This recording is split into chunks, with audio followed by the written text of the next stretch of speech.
Este es su programa En Primera Fila y nosotros continuamos con mucho gusto.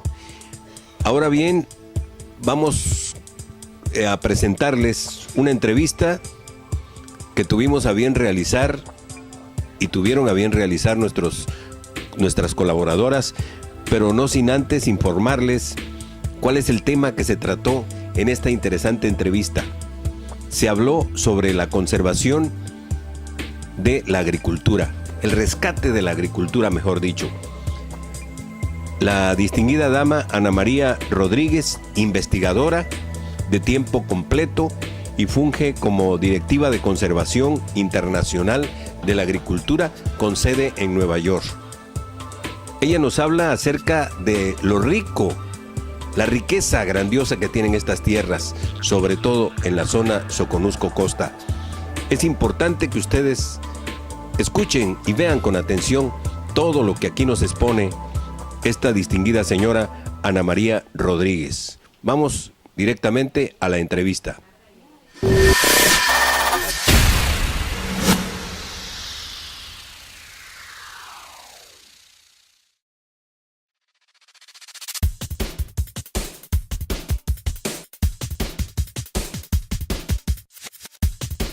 Bueno, Conservación Internacional es una ONG internacional que tiene presencia en 25 países y siempre ha estado enfocada en la conservación de la naturaleza. Entonces, para nosotros fue importante darle más realce y más empuje al elemento humano y empezar a considerar la naturaleza en función del ser humano. Entonces, por eso empezamos a trabajar con mayor fuerza en la parte agrícola y en territorios agrícolas para poder impulsar tanto la producción sostenible desde una perspectiva de apoyo a los agricultores y apoyo al ingreso, apoyo a la sociedad, pero también desde un punto de vista de conservación, cómo contribuir con esos procesos a la conservación del capital natural de un país o en este caso de un estado. Es más, Conservación Internacional ha trabajado en Chiapas hace 25 años.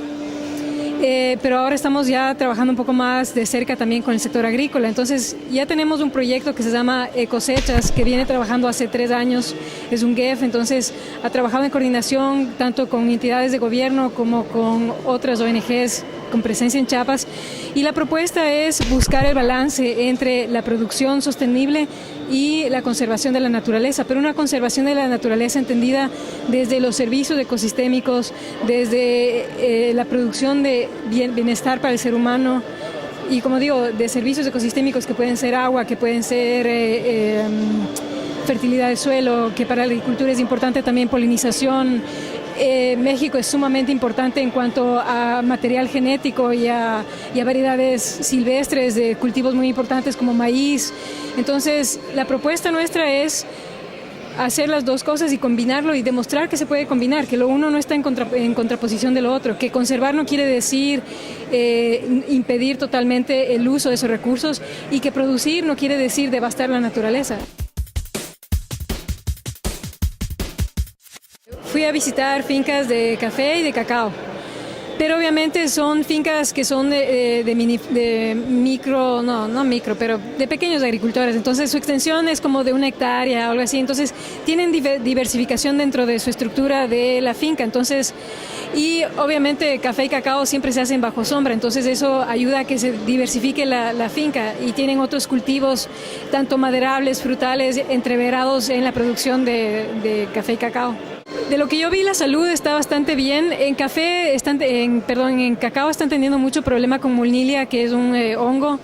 Parece que les ha afectado mucho a la región y eso es problemático. Entonces ahí hay que hacer cierto manejo, un manejo integral, tanto manejar la sombra, manejar la humedad del ambiente, manejar la distancia entre árboles, manejar el tamaño del árbol, manejar la composición de qué especies también mezclo en esa sombra o en ese cacautal o en ese cafetal. No lo veo mal, pero eso es la parte productiva. Y claro, es una visión muy pequeña y muy limitada, en un día es muy poco lo que se puede recorrer, pero entonces ahora también hay que ver el otro lado, la parte de comercialización, cómo hacemos post cosecha, cómo les apoyamos con mayor valor agregado al producto, porque no puede ser que solo vendan materia prima, sino dinamizar un poco más la economía, entonces tener toda la historia completa. Bueno, básicamente para cualquier cultivo yo diría que en general lo que se debe hacer es un manejo integrado del cultivo, y manejo integrado quiere decir que no estamos negando quizás el uso de tecnologías que pueden ser plaguicidas y fertilizantes o otro tipo de material tecnológico, pero en un paquete integrado. De esta región es que tienen algunos problemas en el manejo de cuencas. Hay algunos ríos que se han secado por el mal manejo que tienen en la cuenca alta, la media y la baja. Entonces, y esa es la razón por la que Cosecha se ha enfocado en ese trabajo de cuencas. Eso significa, o sea, el que se seque un río significa que no hay agua, y agua es básicamente la base de la vida. Entonces, para mí sería muy complicado. Además, a nivel de gobierno en sí, ya como todo México, yo sé que el gobierno está muy interesado en desarrollar las estadísticas y la cuenta de agua para integrarla dentro de su sistema estadístico económico, porque el agua es un factor muy interesante para México, porque hay ciertas áreas de México que son muy secas. Entonces el agua es clave para tanto la región como para México como país. También tienen, roya y broca, pero de lo que sé es que están cambiando las variedades que están utilizando los agricultores a variedades un poco más resistentes, y también están intentando manejar, por ejemplo, qué especies incorporan dentro del cafetal, cómo manejan la sombra. El manejo de roya es un poco... el manejo de cualquier hongo es un poco más difícil que el manejo de una plaga, por ejemplo, y es un poco más complicado porque obviamente las esporas de hongos no se ven, se esparcen por el viento, se esparcen por el ser humano, animales, en fin. Entonces también se pueden crear barreras, por ejemplo, barreras de especies naturales o de especies forestales para impedir el paso de esas esporas. Entonces hay varias estrategias que se pueden manejar, pero hay que ver qué funciona para la región y qué no funciona. Por lo menos desde el punto de vista de cambio climático, para mí es bastante serio. Es un problema que podría llegar a tener un impacto más allá de lo que hemos experimentado, por lo menos en el tiempo que llevamos como humanidad y como sociedad. Estamos enfrentando algo nuevo, algo insólito y nunca antes visto. Bueno, y aunado a eso, no solo eso, sino también tenemos un crecimiento mucho más acelerado de la población. Entonces, para el 2050 tenemos que casi más que duplicar la producción agrícola. Entonces, tenemos esos dos retos: por un lado deterioro ambiental y por el otro un crecimiento poblacional altísimo, que nunca antes hemos tenido tanta gente en el planeta. Entonces, el equilibrio, ¿dónde está el equilibrio? ¿Cómo buscamos ese balance y cómo logramos alimentar a la gente y realmente contribuir a eso y hacer que la naturaleza esté en función del ser humano?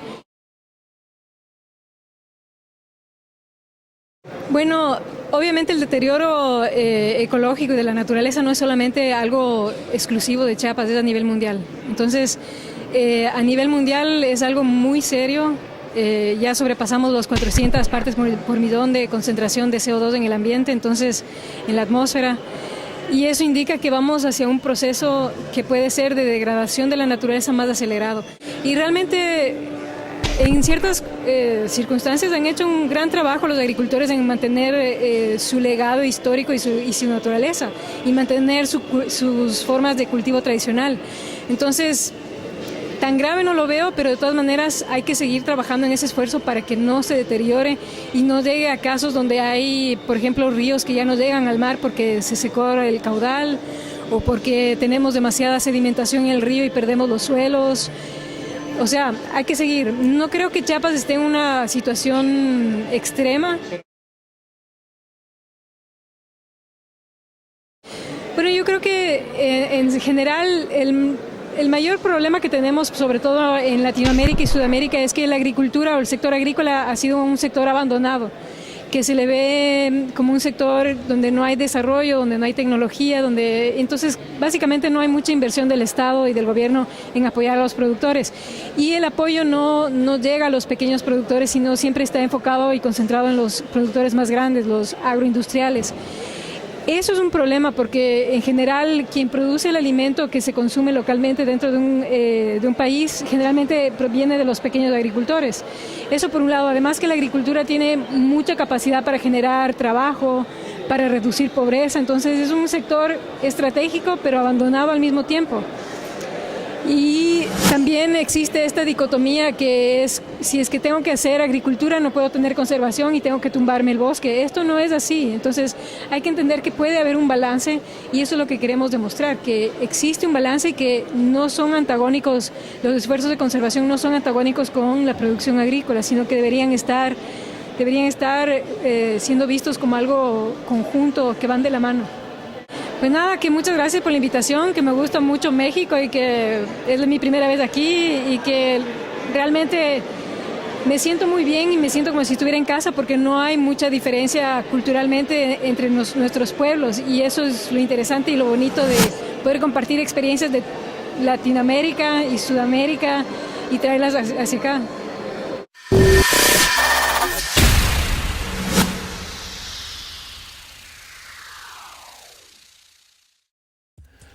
Amigos y amigas, realmente es un gran gusto el poder estar transmitiéndoles esta síntesis de todo lo que acontece o todo lo que aconteció en nuestro 2013. Pero, ¿qué les parece si vamos a unos mensajes y regresamos y cerramos con esta entrevista interesantísima? No le cambie, por favor. Este es tu programa En Primera Fila.